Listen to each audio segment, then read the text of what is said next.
ஓம் Saravanabhava channel நேயர்களுக்கு doctor சதீஷின் அன்பார்ந்த வணக்கங்கள். இன்றைக்கு நம்ம பார்க்கக்கூடிய காணொளியானது 2026 ஜூலை மாத ராசி பலன்கள். முதலில் இந்த மாதத்தினுடைய கிரக நிலைகளை நம்ம பார்க்கலாம். அப்படி பார்க்கும் பொழுது செவ்வாய் பகவான் ரிஷபமனையில் வீற்றிருக்க, சூரிய பகவான் மிதுனத்தில் இருக்கார். இந்த சூரிய பகவான் ஜூலை 17ஆம் தேதி கடகமனைக்கு பெயர்ச்சியாகிறது. அதே போல் புதன் பகவான் பார்த்திங்கன்னா இந்த ஜூலை மாதம் 7ஆம் தேதி கடகத்திலிருந்து மிதுன மனைக்கு வக்ரமாக பெயர்ச்சியாகிறார். ஜூலை 24ஆம் தேதி புதன் பகவான் வக்ர நிவர்த்தி அடைகிறது. குரு பகவான் உச்சமாக கடகத்தில் வீற்றிருக்க, சுக்கிர பகவான் பார்த்தீங்கன்னா கடகத்தில் அமர்ந்திருக்கார். இப்போது ஜூலை 4ஆம் தேதி சிம்ம மனைக்கு பயிற்சியாகி அங்கே கேதுவோட இணைய இருக்கிறது. ராகு பகவான் கும்பமனையில் வீற்றிருக்க, இந்த மாதம் ஜூலை மாதம் 27ஆம் தேதி சனி பகவான் மீன மனையில் இருக்கக்கூடிய சனி பகவான் வக்ரமாக அமையப் போகிறார். அப்போது இந்த கிரக நிலைகளை வைத்துக்கொண்டு இந்த 12 ராசிகளுக்கும் இந்த ஜூலை மாதம் என்ன பலன் என்பதை டீட்டெயிலாக இந்த பதிவில் நம்ம பார்க்க இருக்கிறோம். இந்த பதிவை முழுவதுமாக பாருங்கள், ஸ்கிப் பண்ணாதீங்க. கண்டிப்பாக ஏதாவது ஒரு ரூபத்தில் உங்களுக்கு யூஸ்ஃபுல்லாக இருக்குங்கிறதுல எந்தவித மாற்று கருத்தும் கிடையாது.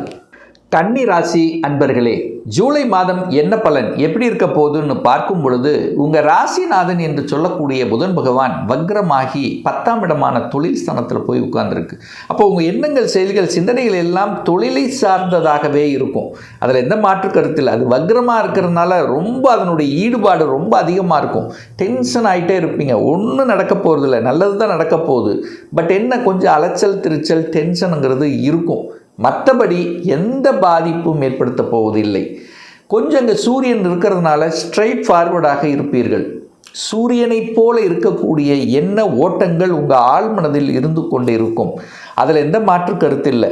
அப்போ சூரியனை போல இருக்கிறது ஒரு நல்லது தான். அப்போ எந்த இடத்தில் எப்படி இருக்கணும் அப்படிங்கிறத மட்டும் புரிஞ்சாலே போதும். அப்போ வளைஞ்சு நெளிஞ்சு இடத்துக்கு தகுந்த மாதிரி செயல்படணும் என்பதை இந்த கன்னிராசி என்பர்கள் அறிந்து கொள்ள வேண்டும், புரிந்து கொள்ள வேண்டும். இந்த ஜூலை மாதம் சார், குடும்பம் சார்ந்த விஷயங்கள், தனம், வாக்கு சம்பந்தப்பட்ட விஷயங்கள் எப்படி இருக்கும் அப்படின்னு கேட்டிங்கன்னா, 2ஆம் இடத்தை பார்க்கணும். 2ஆம் அதிபதி யார் அப்படின்னா சுக்கிரன். அந்த சுக்கிரன் போய் இப்போ 12ஆம் இடத்துல போய் உட்கார்ந்துருக்கார். விரயஸ்தானத்தில் உட்கார்ந்துருக்கார். பணம் விரயமாகிறது, பணம் செலவாகிறது. அப்போ பணம் சார்ந்த விஷயத்தில் கொஞ்சம் கவனத்துடன் செயல்படணுங்கிறத ஞாபகத்தில் வைத்து கொள்ளுங்கள். அது கேதுவோடு சேர்ந்திருக்கு. அப்போது பிரச்சனை, அப்போது குடும்பம் ஸ்தானத்தின் அதிபதி கேதுவோடு சேர்ந்திருக்கார். அப்போ என்னென்ன, குடும்பத்தில் எதையோ நினைச்சிட்டு ஒரு வருத்தப்பட்டு கொண்டு இருக்கிறீர்கள். அது 9ஆம் அதிபதி 12. அப்போ தந்தையை நினைத்து கொண்டு ஒரு வருத்தம் இருக்குது உங்கள் மனசில் அப்படின்னு சொல்லுது. அதே சமயத்தில் பணத்தை கையாளுகின்ற விஷயத்தில் கவனமாக இருக்கணும். இந்த மாதம் பணத்தை யாருக்கு கொடுத்துட்டு அதுக்கப்புறம், அதாவது தேவையில்லாத விதத்தில் பணம் அப்படின்னாலே 3ஆம் நபர்கள் குறுக்கீடு உங்கள் விஷயத்தில் வராமல் பார்த்து கொள்வது நல்லதுங்கிறத மைண்டில் வச்சுக்கோங்க. அது வாக்கு விரயமாகுது. தேவையில்லாமல் வாக்கு கொடுக்க வேண்டாம். எதுக்கு தேவையோ அதை மட்டும் இருந்து விட்டால் போதும். மற்றபடி எந்த பிரச்சனையும் ஏற்படுத்த போவதில்லை.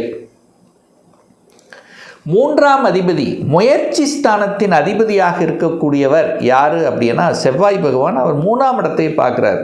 அப்போது தன் வீட்டை தானே பார்த்து வலுப்படுத்துகிறார். அப்போ முயற்சி நல்லா இருக்கும், தன்னம்பிக்கை இருக்கும், எதையும் சாதிக்கலாம் என்கின்ற உத்வேகம் இருக்கும். சிறுதூர பிரயாணங்கள் கண்டிப்பாக ஏற்படுத்தும்.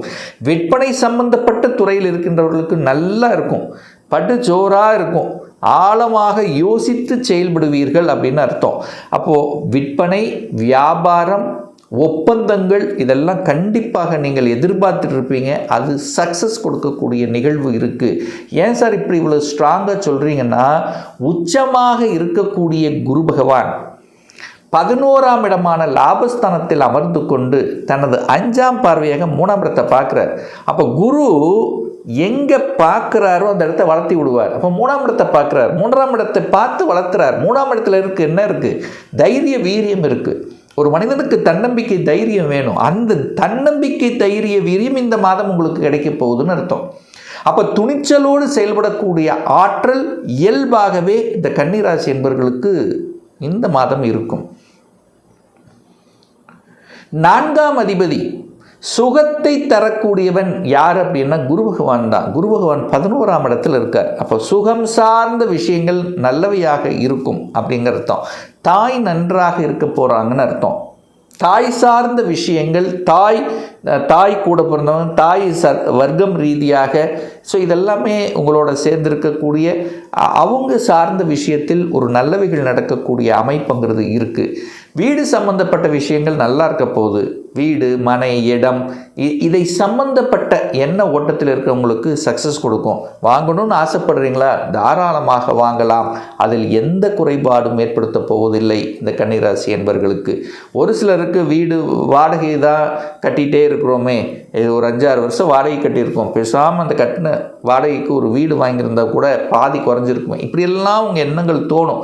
அப்போ வீடை வாங்குவதற்குண்டான எண்ண ஓட்டத்தை உதயமாக்கக்கூடிய ஒரு மாதமாக இந்த கன்னிராசி என்பவர்களுக்கு அமையும். அட்லீஸ்ட் ஒரு இடமாவது வாங்கி போடணும். இல்லைன்னா அதை பற்றி பேசாமல் இருக்க முடியாது. குறைந்த ஏதாவது இந்த வீடு, இடம், நிலத்தை பற்றி, வாகனத்தை பற்றி, இந்த வாகனம் வாங்குறது, அந்த வாகனத்தை வாங்குறது, இது வாங்கியிருக்கலாம், ஸோ ஏதோ ஒன்று வாகனத்தை பற்றிய பேச்சு அல்லது அதை சார்ந்த துறையில் இருக்கின்றவர்களுக்கு நல்லபடியாக இருக்கக்கூடிய அமைப்பு.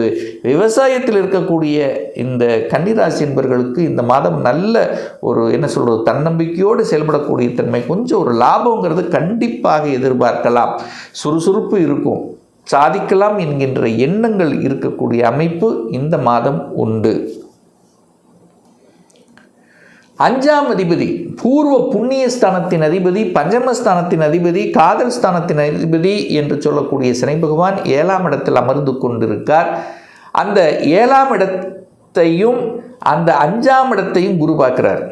அப்போது ஒரு நல்லவன் 5-7 பார்க்கறது ஒரு நல்ல அமைப்பு. 5ஆம் இடம் ரொம்ப முக்கியம். குலதெய்வத்தின் ஆற்றல் உண்டு, பிரபஞ்சத்தினுடைய அருள் உண்டு. அப்போது அந்த 5-11 கனெக்ட் ஆகுது இந்த மாதம். அப்போ இயற்கையாகி அந்த இறைவன் கொடுத்த வரம் என்பது நல்லபடியாக இருக்கிறது. அப்போ குழந்தைகள் நன்றாக இருக்கப் போகிறார்கள், குழந்தைகள் நன்றாக படிக்கப் போகிறார்கள், குழந்தைகளுடைய ஆசைகள் நிறைவேறப் போகிறது. அப்போ குழந்தைகளை பற்றிய எண்ண ஓட்டங்கள், சிந்தனைகள் நல்லபடியாக இருக்குது. உங்கள் பேச்சை கேட்காதவங்க கூட இப்போ கேட்க போகிறாங்க. குழந்தைகள் ஒரு கருத்து வேறுபாடு இருந்தால் கூட அதெல்லாம் மறையக்கூடிய ஒரு காலகட்டமாக இந்த ஜூலை மாதம் அமைய இருக்கிறது. என்னதான் ஈகோ என்னதான் இருந்தாலும் அதெல்லாம் உங்கள் உள் மனசு சொல்லும். இப்போது அதெல்லாம் விட்டுடலாம். இணையக்கூடிய குழந்தை பாக்கியம் இல்லாதவர்களுக்கு குழந்தை பாக்கியத்தை தரக்கூடிய அமைப்பு இந்த மாதம் பரிபூர்ணமாக உண்டுன்னு சொல்லுவேன்.